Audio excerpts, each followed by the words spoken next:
Film की शुरुआत होती है एक स्कूल से और हम एक एडी नाम के एक लड़के को देख पाते हैं जो डिटेंशन रूम की तरफ बढ़ रहा है। डिटेंशन रूम का मतलब उस रूम से है जहां पर स्कूल के कुछ शरारती या किसी प्रकार के बुरे काम करने वाले स्टूडेंट को एक प्रिजनर या कहे कि उन्हें सजा देने के लिए उस रूम में स्कूल खत्म होने के बाद भेजा जाता है। अब एडी जैसे ही उस रूम में एंटर करता है तो वह देखता है कि उसके साथ ही पढ़ने वाली जेनेट नाम की लड़की उसके बॉयफ्रेंड ब्रैड को किस कर रही है। ये देखकर एडी को बहुत ज्यादा बुरा लगता है क्योंकि एडी जेनेट को बहुत पसंद करता था और उसने अभी तक उसे ये बात नहीं बताई थी। तभी ब्रैड एडी के पास जाकर उसे परेशान करने लगता है और उसका चश्मा भी तोड़ देता है। ब्रैड को ऐसा करता देख जेनेट को बहुत बुरा लगता है क्योंकि कहीं न कहीं जेनेट भी एडी को पसंद करती थी। तभी वहाँ पर ऐश नाम का एक लड़का आता है जो एक एडिक्ट भी है, जो डिटेंशन में बैठे एक स्टूडेंट जिसका नाम जिमी है उसे ऑफर करता है और वह उसे बताता है कि उसके पास बहुत सारे हैं जो वो उससे खरीद सकता है। तभी उस रूम में एंट्री होती है बिलो नाम की लड़की की,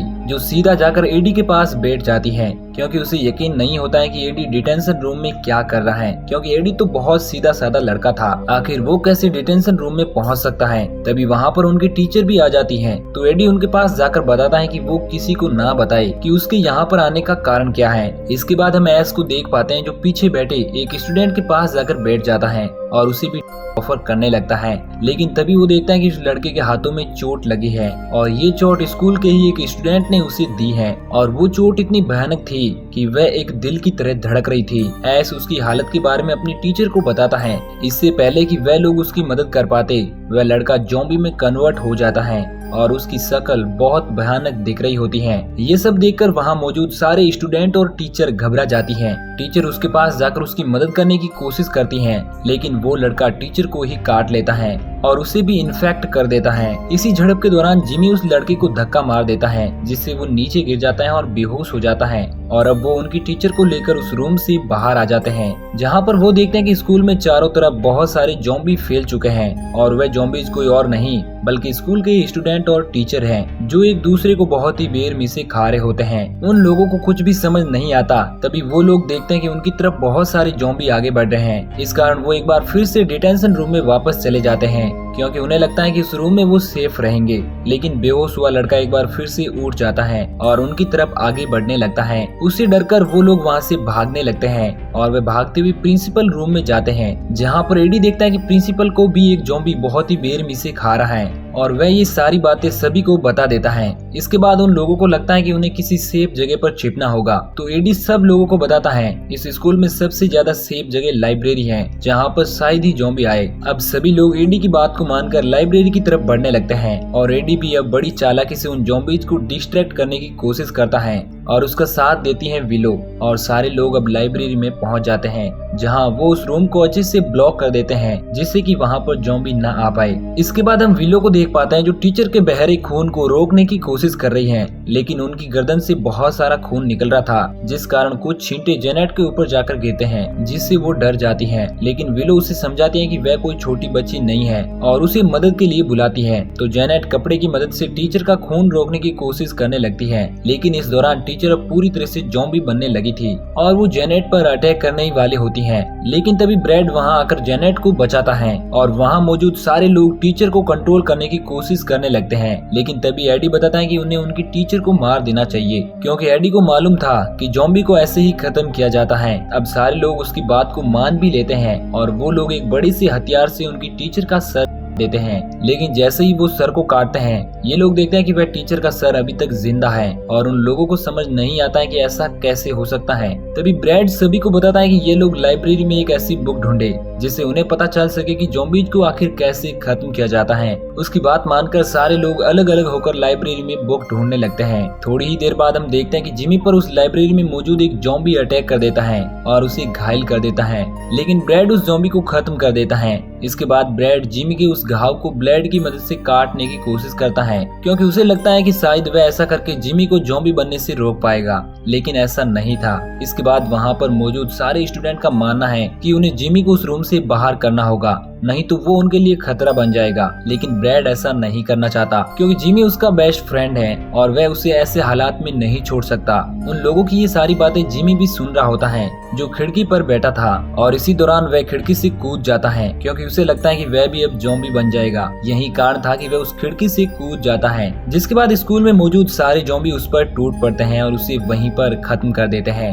इसके बाद एडी लाइब्रेरी में मौजूद एक कंप्यूटर की मदद से पुलिस वालों को मैसेज करता है जिससे कि वो वहां आकर उनको ज़ॉम्बी से बचा सके। सभी लोग बहुत ज्यादा डरे हुए होते हैं। वहीं एक तरफ हम ब्रैड को देखते हैं जिसके हाथ की एक अंगुली पर घाव था और ये घाव उसकी टीचर ने ही दिया था, लेकिन ब्रैड ने ये बात उन सभी स्टूडेंट से छुपा कर रखी थी क्योंकि उसे लगता है कि वह लोग उसे भी मार देंगे या लाइब्रेरी के बाहर जाने को कहेंगे। इसके बाद हम एस को देखते हैं जो वहाँ मौजूद सभी लोगों को रिलैक्स होने के लिए ऑफर करता है। वह उनसे कहता है कि अगर उन्हें ज़ॉम्बी से सामना करना है तो उन्हें रिलैक्स होना होगा, और उन्हें रिलैक्स करने के लिए उसके पास बहुत सारे लोग एस की बात मानकर ले लेते हैं। तभी वहाँ पर एडी भी आ जाता है जो उन्हें ऐसा करते हुए देखकर दुखी होता है और उन्हें ऐसा करने से मना करता है, लेकिन एस के कहने पर एडी भी तैयार हो जाता है। और इसी बीच बातों ही बातों में एस एडी से पूछता है कि वह डिटेंशन रूम में कैसे आया, क्योंकि वह तो एक सीधा साधा सा लड़का है। तो एडी उसे बताता है कि पढ़ाई में फोकस करने के लिए वह एक तरीके को लेने लगा था, लेकिन इस बात का पता उसकी टीचर को भी चल गया था और उनके कहने पर ही वो डिटेंशन रूम में आता था क्योंकि उसकी टीचर उसे धमकाती थी। इसके बाद जेनेट भी बताते हैं कि वह डिटेंशन रूम में क्यों आई। वह बताते हैं कि ब्रैड और जेनेट दोनों स्कूल के वॉशरूम में एक दूसरे के साथ पकड़े गए थे और इसी कारण उन्हें डिटेंशन रूम में आना पड़ा। इसके बाद उन लोगों को बाहर से कुछ आवाजें आती हैं, तो वो लोग दीवार के पास जाकर आवाजें सुनने लगते हैं, तो उन्हें पता चलता है कि ज़ॉम्बीज उस लाइब्रेरी के बाहर भी आ चुके हैं। इसी दौरान जेनेट जब ज़ॉम्बीज को सुन रही थी तभी लाइब्रेरी की पुस्तकों के बीच में से एक ज़ॉम्बीज का हाथ उसे पकड़ लेता है। तभी एडी उसे बचाने की कोशिश करता है। वो जेनेट को तो बचा लेता है लेकिन वह ज़ॉम्बी एडी को पकड़ लेता है जिससे एडी को बहुत ज्यादा दर्द होता है। तो ब्रैड अपनी गन से उस ज़ॉम्बीज के हाथ पर अटैक कर देता है जिससे उस ज़ॉम्बी का हाथ ही अलग हो जाता है, लेकिन वो हाथ अभी भी जिंदा था जिसने एडी को अभी तक पकड़ रखा था। ये देखकर एस एडी की मदद करने की कोशिश करता है और किसी तरह वह उस हाथ को अलग कर देते हैं और चैन की सांस लेते हैं। इसके बाद हम विलो और एडी को देख पाते हैं जो बातें कर रहे होते हैं, लेकिन बातों के बीच में ही एडी का ध्यान बार बार जेनेट की तरफ जा रहा होता है और विलो उसे ऐसा करते हुए देख लेती है। विलो एडी से पूछती है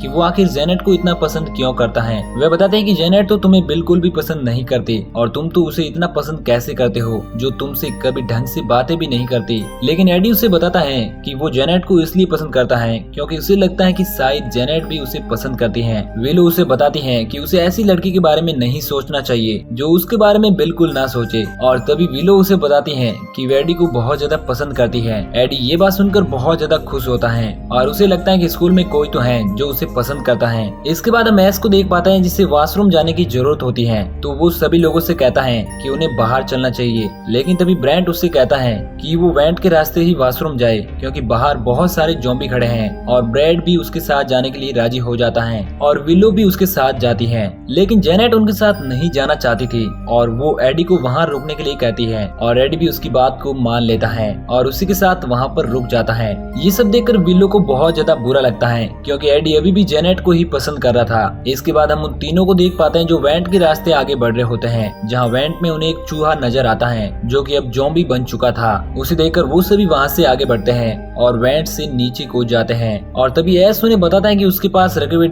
उस वेंट में छूट गए हैं और उन्हें वापस लाने के लिए उन्हें अंदर जाना पड़ेगा, लेकिन ब्रैड उसे ऐसा करने से मना करता है। एस ब्रैड की बात को नहीं मानता है और वापस उसी वेंट में चला जाता है जहां वह चूहा उसे खत्म कर देता है। इसके बाद वहां मौजूद सारे ज़ॉम्बी इकट्ठा होने लगते हैं और ब्रैड और विलो की तरफ बढ़ने लगते हैं। ब्रैड और विलो भी अब लाइब्रेरी की तरफ भागने लगते हैं। इसके बाद हम एडी और जेनेट को देख पाते हैं जो बातें कर रहे होते हैं। इसी दौरान एडी जेनेट को प्रपोज भी कर देता है और तभी हमें पता चलता है कि जेनेट भी एडी को पसंद करती थी और अगर लोग उसे एडी के साथ देखते तो वे बहुत ज्यादा एम्ब्रेस होती क्योंकि एडी बहुत ही ज्यादा साधारण सा लड़का था। इसके बाद हम विलो और ब्रैड को देख पाते हैं जो अब लाइब्रेरी पहुंच चुके हैं और वो दरवाजे के पास आकर एडी को आवाज लगाते हैं, तो एडी ब्लॉक किए गए दरवाजे को खोल देता है और उनके अंदर आने के बाद दरवाजे को बंद कर देता है ताकि वहाँ पर ज़ॉम्बी न आ पाए। इसके बाद हम देख पाते हैं कि ब्रैड की हालत भी खराब होने लगती है और वह भी अब ज़ॉम्बी बनने लगता है। ये सब देखकर जेनेट बहुत ज्यादा डर जाती है और वहाँ से एडी को लेकर एक अलग रूम में चली जाती है। वो ऐसा इसलिए कर रही होती है क्योंकि उसे लगता है कि वो लोग भी मारे जाएंगे,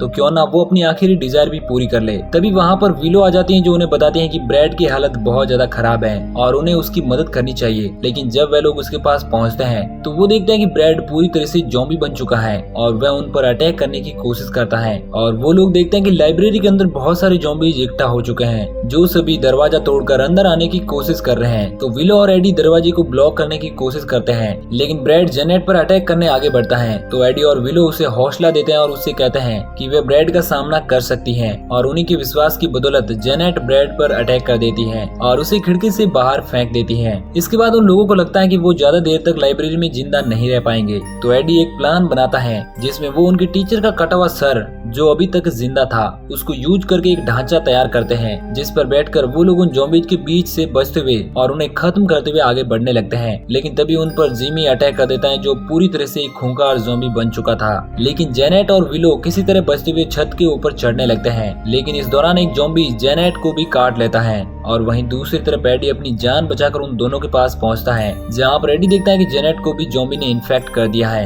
ये सब देखकर विलो जेनेट पर गन से हमला कर देती है और एक ही पल में जेनेट की जान ले लेती है क्योंकि उनके पास इसके अलावा कोई दूसरा ऑप्शन नहीं था। इसके बाद वे दोनों छत पर आ जाते हैं और अब सुबह भी हो चुकी थी और वो लोग छत से नीचे देखते हैं कि वहाँ पर आर्मी पहुँच चुकी है जो वहाँ मौजूद सारे ज़ॉम्बीज को खत्म कर रही है। ये देखकर विलो और एडी बहुत ज्यादा खुश होते हैं क्योंकि अब उनकी जान बच चुकी थी। और इसी सीन के साथ ये मूवी यहीं पर एंड हो जाती है। दोस्तों ये मूवी आपको कैसी लगी हमें कमेंट करके बताइएगा, वीडियो को लाइक करके शेयर कीजिएगा और आने वाली वीडियोस को देखने के लिए चैनल को सब्सक्राइब करके बेल आइकन प्रेस कीजिएगा। मिलेंगे आप सभी से अगली वीडियो में। अपना बहुत ख्याल रखिए। Bye bye, take care.